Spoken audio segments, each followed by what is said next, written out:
Hi, how are you? Today we're going to see how to find your bank routing number at Chase. Alright, this process is pretty simple. We're going to log in here to what would be our Chase Bank app. We're going to sign in here by entering our username and password. Once we've logged in, what we're going to do here is pretty simple. We're going to choose one of our accounts. For example, let's choose this checking account. If we select it, all the details about this account will appear right here.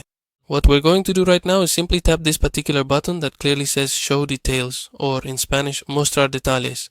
And right here in this section, we will be able to see all of the comprehensive details and important information related to this specific account, including the crucial routing number, which is clearly indicated as this one right here, okay?